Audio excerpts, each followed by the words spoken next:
So hey guys, this video is for all the non-resident Indians out there who wish to open a bank account in India. As a normal resident would do is open either a current, savings, fixed deposit or recurring deposit account in India. You can also do the same by opening either a non-resident external account, that is NRE account, or non-resident ordinary account, that is NRO account. There is also a third option, that is FCNR account, which we will discuss later. Now, the main differentiating point between NRO and NRE account is the source of income. So if your source of income is in India, so let's say you are earning rental income in India, then you should go for NRO account.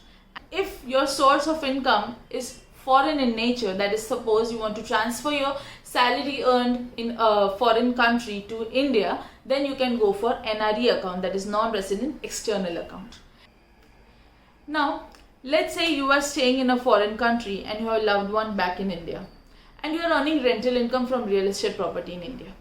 Now, if you want to open a savings account in your own name in India, then you should go for NRO account because rental income is originated in India. Now, this rental income, which will now get deposited in your NRO account, can be utilized for financial aid of the loved one, or you can directly deposit or invest this amount in mutual funds, stocks, shares in India.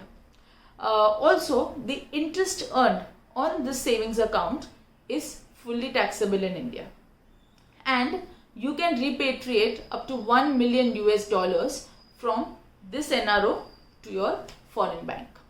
Now, as against this, if you want to transfer the salary earned in a foreign country to India, then you would open a NRO account. Now, with the help of an international debit card, this account can also be utilized for aid of your loved one. You can pay the bills.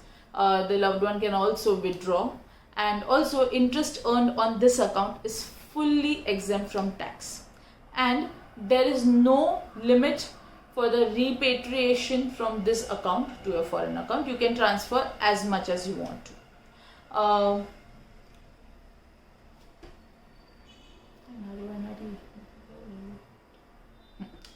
Also, one last point, in case of NRO account, the exchange rate fluctuations will have no effect. In case of NRE account, exchange rate fluctuations will come in effect every time you put in money or you take out money. So, well, basically the end of the story is that if you have, let's say, a foreign income, you need to go for NRE account. If you have Indian income, you need to go for NRO account. Also, please note that both NRE and NRO account can be utilized for direct investment in India. So, well, hope you found this video useful, and for more such financial knowledge, please follow Amit Habalia. Thank you.